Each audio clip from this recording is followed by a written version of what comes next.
तो बिस्मिल्लाहिर्रहमानिर्रहीम जी। आज अपने जिस टॉपिक की तरफ हम बढ़ने लगे हैं, बेसिकली आज का टॉपिक हमारा इंतहाई इंपॉर्टेंट है। इससे पहले तो हमने जो जितनी बातें की तकरीबन उसके अंदर जो है वो बेसिक इन्फॉर्मेशन थी, जो हमने बुनियादी चीज़ें पढ़ी हैं। अभी कुछ टेक्निक्स की तरफ जाएंगे, कुछ इंपॉर्टेंट चीज़ें पढ़ने की, कोई नई चीज़ें सीखने की कोशिश करेंगे। जो कॉन्सेप्ट्स होते हैं जो फील्ड के अंदर आप लोग यूटिलाइज करते हो, जो ऑल दो आपको लाइफ के अंदर जो एज एन एनवायरमेंटलिस्ट या एज एन एनवायरमेंटल प्रैक्टिशनर आप यूज़ करेंगे। तो आज उसमें से कुछ कॉन्सेप्ट्स पढ़ेंगे, और उन कॉन्सेप्ट्स को पढ़ने से पहले हमें कुछ उनके एलिमेंट्स के बारे में जानना होगा, जो कि दो बहुत ही एक इम्पोर्टेंट एलिमेंट हैं, एंड इम्पैक्ट और एस्पेक्ट। तो एस्पेक्ट्स और इम्पैक्ट्स के बारे में पढ़ेंगे कि एस्पेक्ट्स क्या होते हैं, इम्पैक्ट्स क्या होते हैं, उनकी सिग्निफिकेंस क्या है। और फिर अपने टॉपिक की तरफ जाएंगे आज का, और आज हम इंशाल्लाह ताला एलसीए के बारे में पढ़ेंगे। लाइफ साइकिल असेसमेंट के बारे में डिस्कस करेंगे कि लाइफ साइकिल असेसमेंट क्या होती है एक प्रोडक्ट की। और लाइफ साइकिल असेसमेंट का कॉन्सेप्ट हम समझेंगे, और उस कॉन्सेप्ट के साथ साथ उसके प्रोसीजर के बारे में भी इंशाल्लाह आज डिस्कशन करेंगे। अच्छा, तो reason for carrying out environmental aspect and impact assessment की तरफ जाते हैं। तो सबसे पहले समझते हैं कि एस्पेक्ट क्या होता है और इम्पैक्ट क्या होता है, ये चीज़ें क्या हैं, और उसके बाद फिर इसकी रीजन की तरफ जाएंगे कि इनको असेस क्यों किया जाता है, क्यों ज़रूरी है कि एनवायरमेंटल पर्सपेक्टिव के अकॉर्डिंगली जो एस्पेक्ट्स हैं और जो इम्पैक्ट्स हैं उनको असेस किया जाए, उनको जांचा जाए वो क्या होते हैं। तो सबसे पहले जाते हैं इसकी डिफिनेशन की तरफ। अगर डिफिनेशन में डिफाइन करूं आपको एस्पेक्ट्स या इम्पैक्ट्स को, मैं आपके लिए अगर डिफाइन करूं, तो इनकी जो डिफिनेशन है बेसिकली वो डिफाइन करते हैं इसको जी ISO 14001। Now what is ISO 14001? आल तो मैं आपको इसको थोड़ा सा इसके बारे में आपको बता देता हूँ। आईएसओ जो है basically International Organization for Standardization है, और उसके जो स्टैंडर्ड्स हैं एनवायरनमेंट के लिए वो कहलाते हैं उसके आईएसओ 14001। ठीक है, और इसके अंदर एक अलग से सर्टिफिकेशन भी होती है जिसको लीड ऑडिटिंग कोर्स बोला जाता है। Environmental lead auditing course ISO 14001 इसको बोला जाता है, वो उसकी अलग से एक सर्टिफिकेशन होती है। अच्छा, तो यहाँ पे हम बात करें डिफिनेशन की कि हम एस्पेक्ट को कैसे हम डिफाइन करेंगे। तो समझे पहले देखें, हम कहते हैं ना कि हर चीज की कुछ एस्पेक्ट्स होते हैं और उसके कुछ इम्पैक्ट्स होते हैं। अब एस्पेक्ट का wordly meaning according to the या डिफिनेशन उसकी क्या है आईएसओ 14001 के अकॉर्डिंगली, तो हम कहते हैं कि an element of an organisation activities product और सर्विसेज। तीन चीजें याद रखिएगा, एक्टिविटीज प्रोडक्ट और सर्विसेज। जब भी हम एस्पेक्ट की बात करते हैं या इन चीजों की बात, इम्पैक्ट की बात करते हैं, उसके अंदर तीन चीजों का हम निशान लेते हैं। एक्टिविटीज को लेते हैं, प्रोडक्ट्स को लेते हैं, और सर्विसेज को लेते हैं। इन तीनों चीजों को एकोमोडेट करती हैं, तीनों चीजों की हमेशा बात की जाती है। तो हम इसको डिफाइन करके कहते हैं an element of an organisation activities product और सर्विसेज दैट इंटरेक्ट और can interact with the environment. क्या है जी? And the element, an element of an organisation activities product और सर्विसेज दैट इंटरेक्ट्स और can interact with the environment. मतलब कोई भी आपकी जो एक्टिविटी है, प्रोडक्ट है या सर्विस है आपकी, उसका कोई भी एलिमेंट क्या वो एनवायरनमेंट के साथ इंटरेक्ट कर सकता है, और अगर इंटरेक्ट करेगा तो एनवायरनमेंट को नुकसान पहुंचाएगा। तो जो चीज आपके एनवायरनमेंट के साथ इंटरेक्ट करेगी, that thing is basically aspect. वो क्या होगी? एस्पेक्ट होगी। मिसाल के तौर पे आप गाड़ी इस्तेमाल कर रहे हैं, गाड़ी से धुआं निकल रहा है आपका, ठीक है, वो धुआं जो है वो एयर इमिशंस जो है वो एस्पेक्ट है। अब एयर इमिशंस जो आगे जाके आपके नुकसान पहुंचाएंगी, आपके आपके एनवायरनमेंट को जो वो नुकसान पहुंचाएंगी, वो क्या होगा? उसका इम्पैक्ट होगा, उसका असर होगा। तो इम्पैक्ट को हम क्या बोलते हैं? जब बोलते हैं any change to the environment whether adverse or beneficial wholly or partially resulting from an organization's environmental aspects। जैसे मैंने आपको बताया, एस्पेक्ट क्या है? वो चीज जो नुकसान पहुंचा सकती है, और इम्पैक्ट क्या है? वो नुकसान जो उस चीज ने पहुंचाया है। तो होपफुली आप दोनों का डिफरेंस समझ गए होंगे। तो एस्पेक्ट क्या होगी? वो चीज, आपकी वो एक्टिविटी, आपका प्रोडक्ट या आपकी वो सर्विस जो कि एनवायरनमेंट को नुकसान पहुंचा सकता है, दैट इज बेसिकली एस्पेक्ट। और जो नुकसान पहुंचाया है, the what degradation they have caused, the degradation which they have caused, the pollution which they caused, is the depletion of natural resources which they caused, is basically the impact जो उनका क्या होगा? वो असर होगा। इसको डिफाइन करता है जी आईएसओ 14001 इस तरह से। एम्स एंड ऑब्जेक्टिव्स की बात करते हैं कि एस्पेक्ट्स और इम्पैक्ट्स के बारे में जानना क्यों जरूरी है। याद रखें कि अगर आप ईएमएस को अंडरस्टैंड करना चाहते हैं, एनवायरमेंटल मैनेजमेंट सिस्टम को अंडरस्टैंड करना चाहते हैं, उसको इम्प्लीमेंट करना चाहते हैं, या अपने प्रॉपर एनवायरमेंटल पर्सपेक्टिव्स को समझ रहे हैं, क्योंकि बुनियाद ही उसकी इम्पैक्ट और एस्पेक्ट है। हम जब भी किसी मसले की बात करेंगे, हम कहते हैं भाई ये फैक्ट्री जो है ये मसला क्रिएट कर रही है, तो फैक्ट्री तो क्रिएट नहीं करी, फैक्ट्री से निकलने वाली कुछ चीजें वो मसला क्रिएट कर रही होंगी, उससे कुछ एस्पेक्ट्स होंगे और कुछ इम्पैक्ट्स होंगे। तो जब तक आप एस्पेक्ट और इम्पैक्ट को नहीं समझेंगे, तो आप उन मसाइल को नहीं समझ पाएंगे। आप एस्पेक्ट को समझेंगे, ये चीज है, ये मसला क्रिएट कर सकती है। इम्पैक्ट को समझेंगे, ये मसला है। और फिर आप इस काबिल होंगे कि आप उसको मिटिगेट कर सकें, अपने कंसर्न्स को प्रायोरिटाइज कर सकें, और इम्प्लीमेंट कर सके उन मैयर्स को, ताकि आप इन्वायरमेंटल फुटप्रिंट्स को जो है रिड्यूस कर सकें। फुटप्रिंट क्या होता है? बेसिकली मेरा एक रिसर्च पेपर इसके ऊपर पब्लिश्ड है अमेरिकन जर्नल के अंदर। बेसिकली मैंने इन्वायरमेंटल वाटर फुटप्रिंट्स के ऊपर काम किया था उस पर 2019 के अंदर। अच्छा, तो फुटप्रिंट्स क्या होते हैं? बेसिकली मैं आपको बताता हूँ। फुटप्रिंट्स क्या होते हैं? The imprints which we left behind, the imprints which we left behind, मतलब अपने नक्श जो हम अपने पीछे छोड़ देते हैं वो क्या होते हैं? फुटप्रिंट्स होते हैं। मिसाल मैं आपको ऐसे देता हूँ कि आपने क्या किया है, कोई भी जंगल में कैंपिंग किया आपने, आप गए हैं रात को जंगल में, रात आपने गुजारी, आप हाइकिंग के लिए गए हुए थे, आप टूरिज्म के लिए गए हुए थे, आपने रात गुजारी वहाँ पे आपने क्या किया? आग जलाई।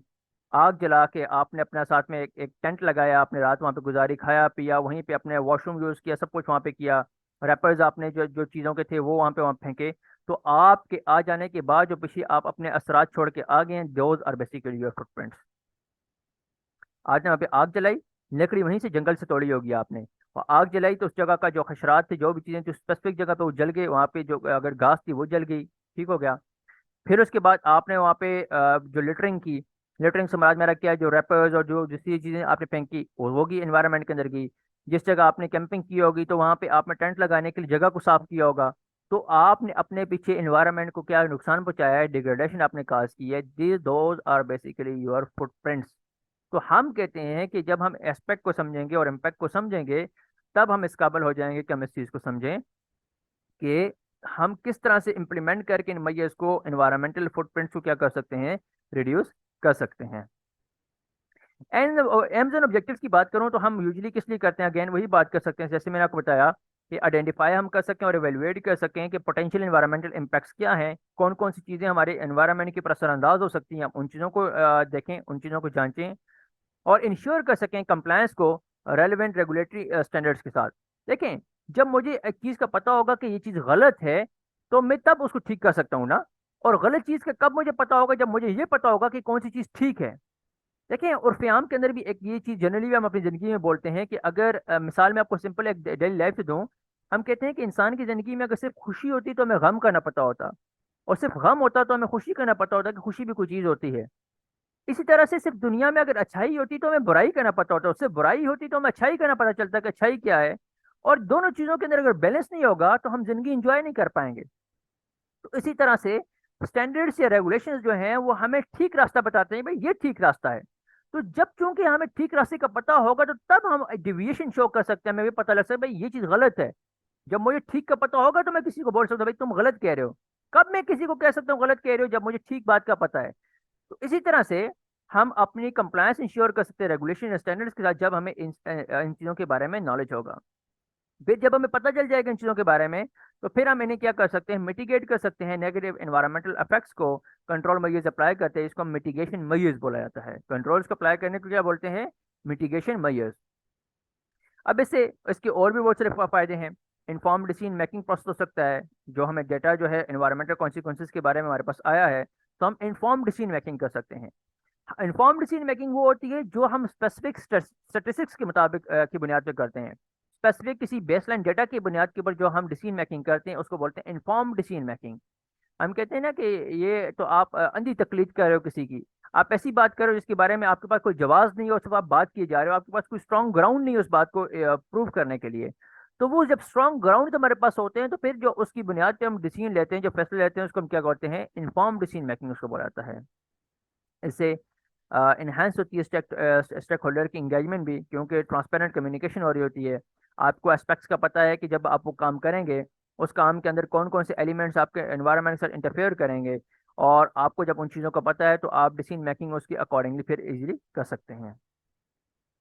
मोर ऑब्जेक्टिव्स की बात करें तो इम्पैक्ट असेसमेंट की और क्या इसकी बेनिफिट्स हैं? सबसे पहले तो फैसिलिटेट करता है ये सस्टेनेबल डेवलपमेंट को, क्योंकि जब हम एस्पेक्ट इम्पैक्ट असेसमेंट कर रहे होते हैं तो हम कंसिडर कर रहे होते हैं environmental, social and economic factors को, क्योंकि हर याद रखें कि हर एक इन्वायरमेंटल डिग्रेडेशन के पीछे उसके इन्वायरमेंटल इफेक्ट्स तो हैं ही हैं, पर उसके साथ सोशल एंड इकोनॉमिक फैक्टर्स भी उसके साथ हैं। अभी इस बात को शायद आपको समझ ना आ रही हो कि सोशल एंड इकोनॉमिक फैक्टर कैसे हो सकते हैं इन्वायरमेंटल डिग्रेडेशन के साथ। मिसाल के तौर पे मैंने डिफॉरेस्टेशन की है, मैंने एक जंगल को काटा है, तो एनवायरनमेंट को तो डायरेक्टली नुकसान पहुंचा है। सोशली क्या हुआ है वहाँ पे?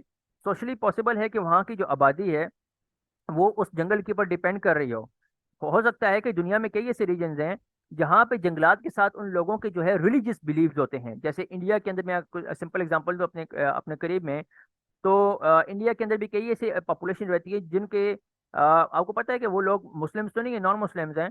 तो उनके कई एक जो है अकीदे जो है वो जंगलात के ऊपर है। ठीक है, कि जंगल हमारे लिए ये करता है वो करता है, तो उस तरह के उनके बिलीव्स हैं, उनके रिलीजियस बिलीव्स हैं।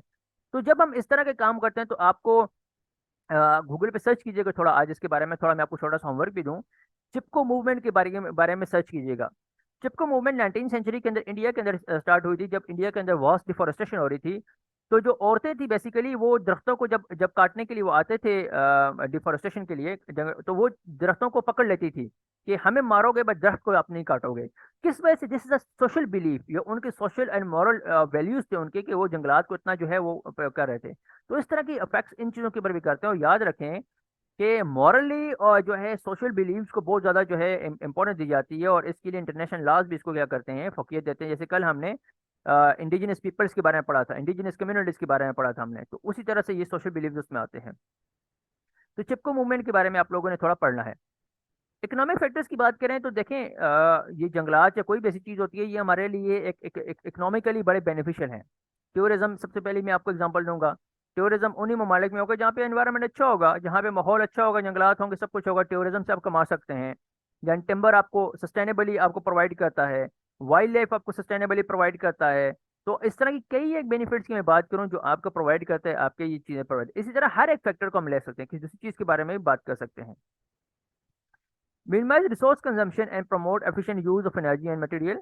और जब हमें इम्पैक्ट्स के बारे में पता चल जाएगा और उसके पॉसिबल इम्पैक्ट्स जब हमें पता होंगे किसी भी चीज़ के, तो हम क्या करेंगे फिर उस चीज़ को मिनिमाइज करने की कोशिश करने के लिए, इसकी रोकथाम के लिए, उन असरात को कम करने के लिए हम रिसोर्स कंजम्पशन को कम करने की कोशिश करेंगे, ताकि हम एफिशिएंटली यूज़ करें जितनी भी एनर्जी सोर्सेज हैं या मिनरल्स हैं, उन चीज़ों को एफिशिएंट यूज़ करें।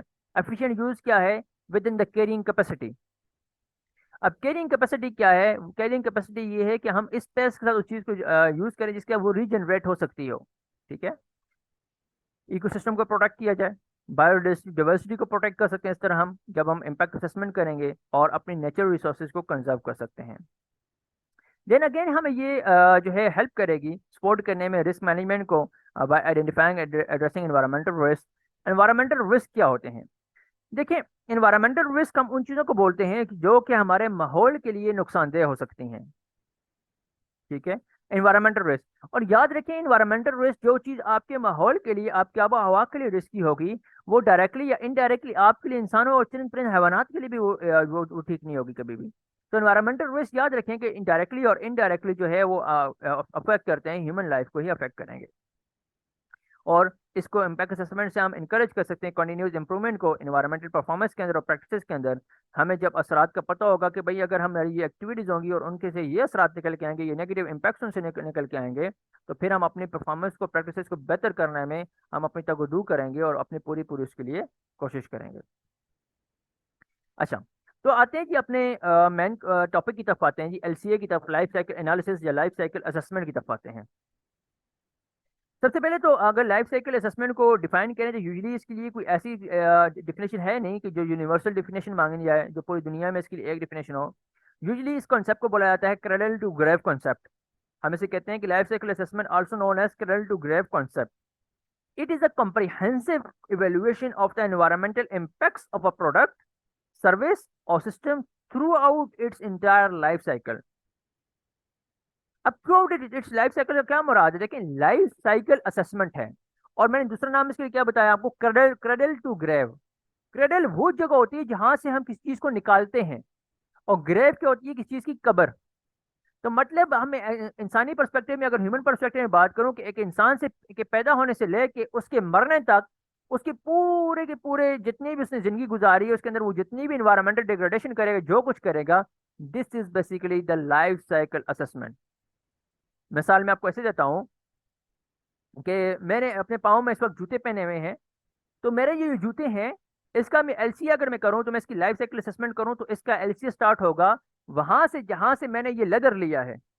लेदर कहाँ से आया है मेरा? किसी एनिमल से आया, काऊ से आया, मिसाल ले लें आप। तो काऊ को स्लेटर करने से लेके एक जूता बनने तक, काऊ को ज़बह करने से एक जूता बनने तक, और जूता बन के जूते के खराब होने तक इस्तेमाल के बाद, और उसके खराब होके दोबारा उसको मैं ढेर में फेंकने तक, मैं उसको डिस्पोज करने तक, जो पूरी की पूरी उसकी जिंदगी है, उसका जब मैं एनालिसिस करूंगा कि इसने अपनी जिंदगी के किस किस स्टेप के अंदर क्या क्या एनवायरमेंटल डिग्रेडेशन की हैं, this is basically the LCA, life cycle assessment of any product. ये है जी आपका LCA, और इसको बोला जाता है क्रेडल टू ग्रेव कॉन्सेप्ट। इसके अलावा हम मास्टर्स के अंदर डिफरेंट कॉन्सेप्ट्स पढ़ते हैं। आपके कोर्स कैसा नहीं है, जनरली मैं आपको बताता हूँ।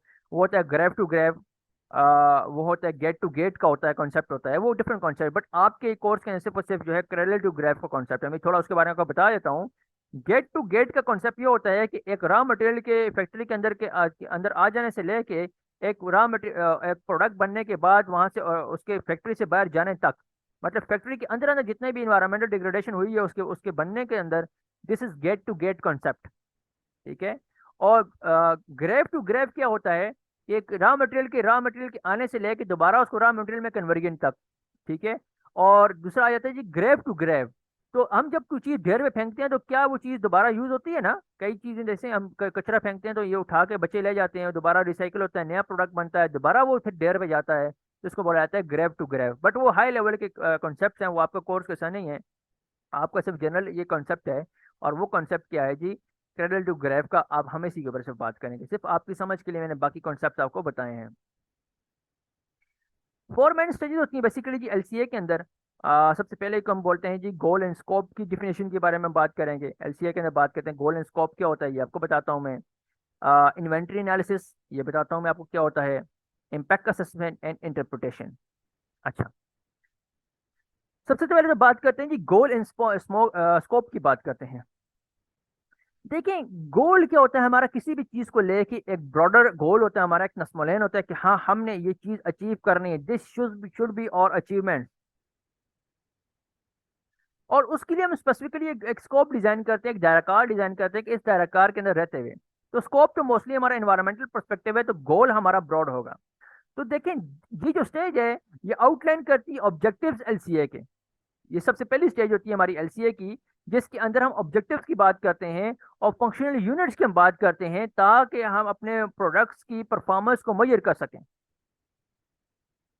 मैं कोई भी अगर प्रोडक्ट की बात करता हूँ, हम उसका LCA कर रहे हैं, तो उस LCA के पीछे का जो हमारा जो गोल है हम उसकी बात करेंगे, गोल क्या है, और उसके लिए हम ऑब्जेक्टिव डेवलप करेंगे ताकि हम उस प्रोडक्ट की प्रॉपर्टी क्या कर सकें, परफॉर्मेंस को वैल्यूएट कर सकें। और सिस्टम बाउंड्रीज की बात करें, सिस्टम बाउंड्रीज क्या होगा, मेरा स्कोप।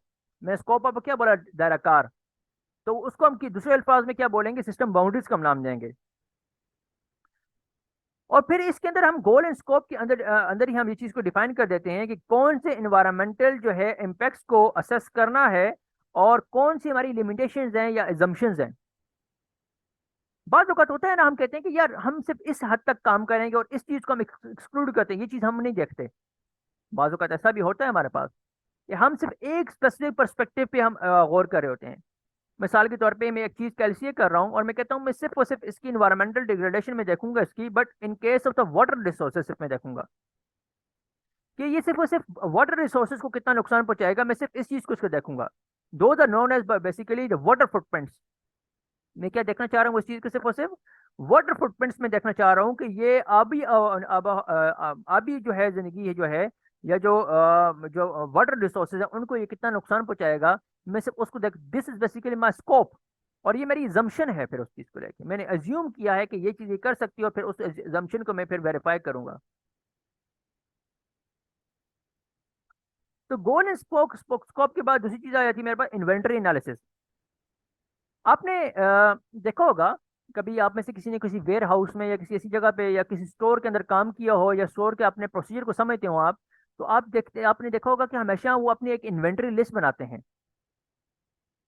जितने भी स्टोर्स वगैरह होते हैं ना, अपनी वो एक इन्वेंटरी लिस्ट बनाते हैं, जिस इन्वेंटरी लिस्ट के अंदर बेसिकली वो अपने रिसोर्सेज के बारे में बात करते हैं, उनके बारे में अपने पास उनके पास इंफॉर्मेशन होती है कि हमारे पास क्या क्या चीज़ें मौजूद हैं। तो उसके बारे में वो क्या करते हैं वहाँ पे, अपने पास उन्होंने एक लिस्ट बनाई होती है डिटेल।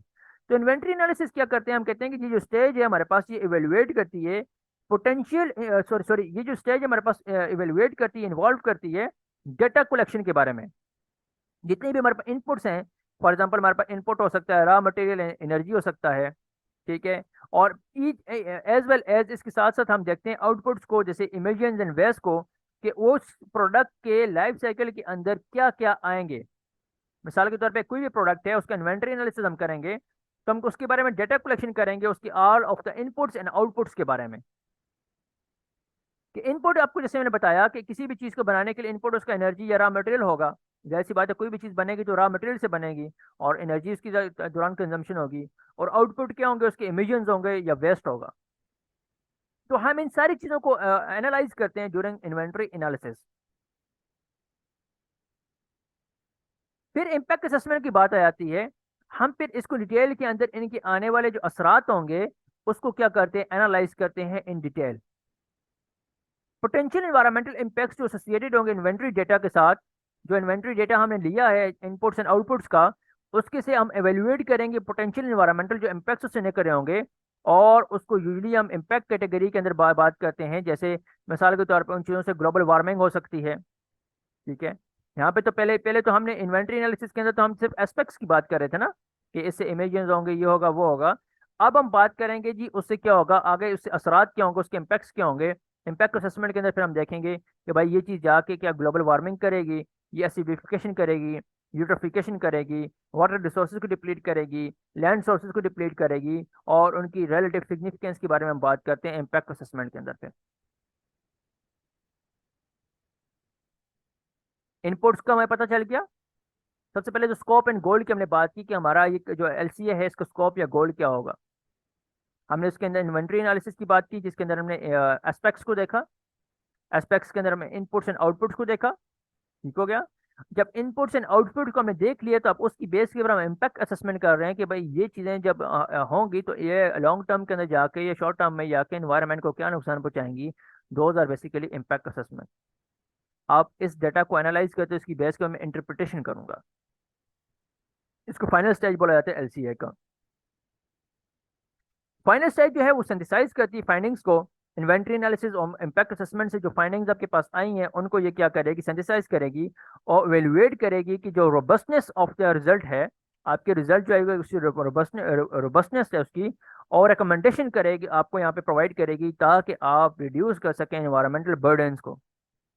अब आपको पता लग गया है ना कि जब आपने इम्पैक्ट असेसमेंट किया तो आपको पता चल गया है कि भाई ये जो प्रोडक्ट है ये फलां फलां काम कर सकता है, आपके हमारे माहौल को ये नुकसान पहुंचा सकता है।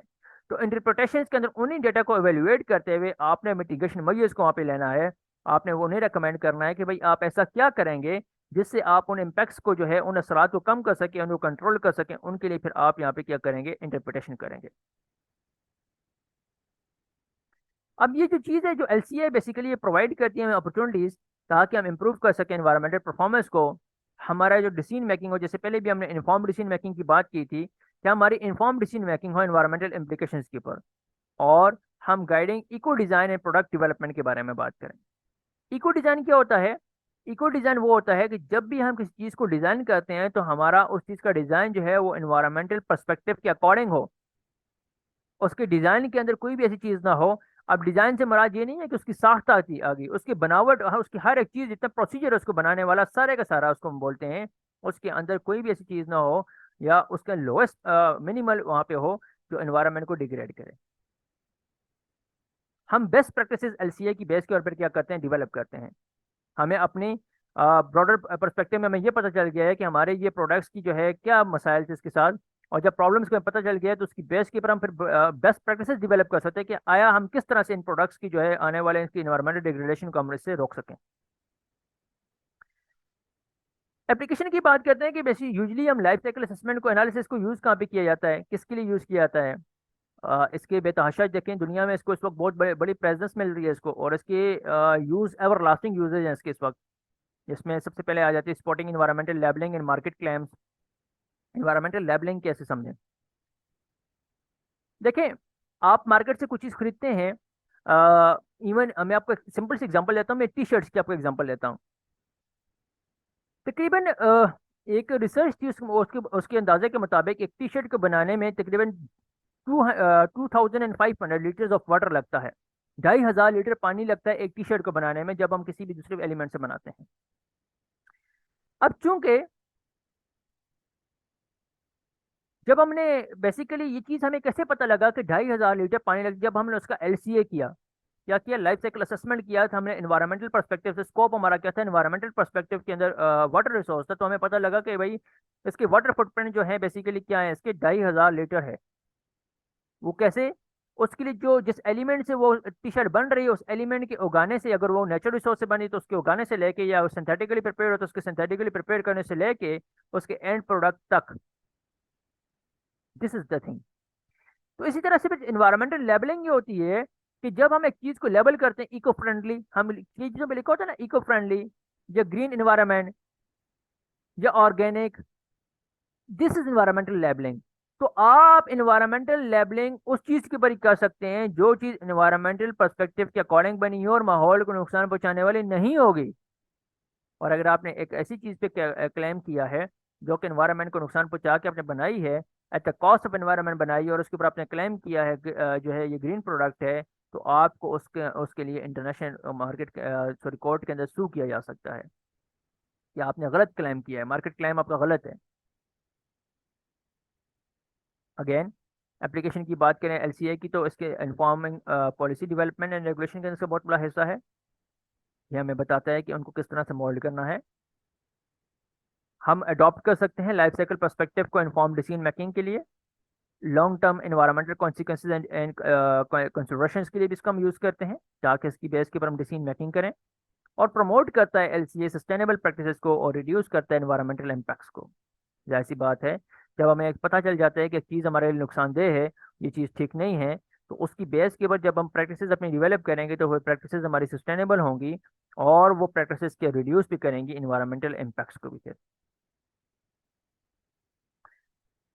बार बार हम इम्पैक्ट्स की बात तो कर रहे हैं कि ये इम्पैक्ट आ गया, वो इम्पैक्ट आ गया, तो अब जरा समझते हैं कि भाई इम्पैक्ट है क्या। इम्पैक्ट के बारे में थोड़ा पहले भी हमने डिस्कशन तो की है। इम्पैक्ट्स क्या होते हैं, हमने ये पढ़ा कि हमारे जो असरात होते हैं, किसी भी चीज़ के जो अफेक्ट्स होते हैं, उनको ही हम इम्पैक्ट का नाम बेसिकली दे रहे होते हैं।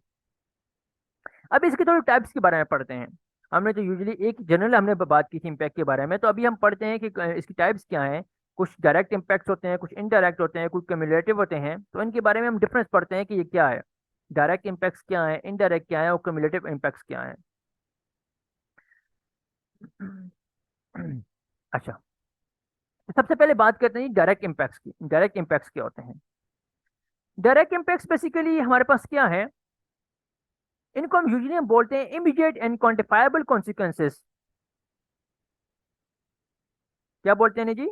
Immediate and quantifiable consequences of human activities और प्रोजेक्ट्स ऑन द एनवायरनमेंट। मतलब आप कोई भी काम कर रहे हो तो उसके आपको डायरेक्टली दिखाई दे रहा है कि इसके डायरेक्ट कॉन्सिक्वेंसेज एनवायरनमेंट के ऊपर क्या है, इस एक्टिविटी के, तो वो क्या होंगे, उसके डायरेक्ट इम्पैक्ट्स होंगे जो डायरेक्टली आपको नेकेड आई से दिखाई दे रहे हैं।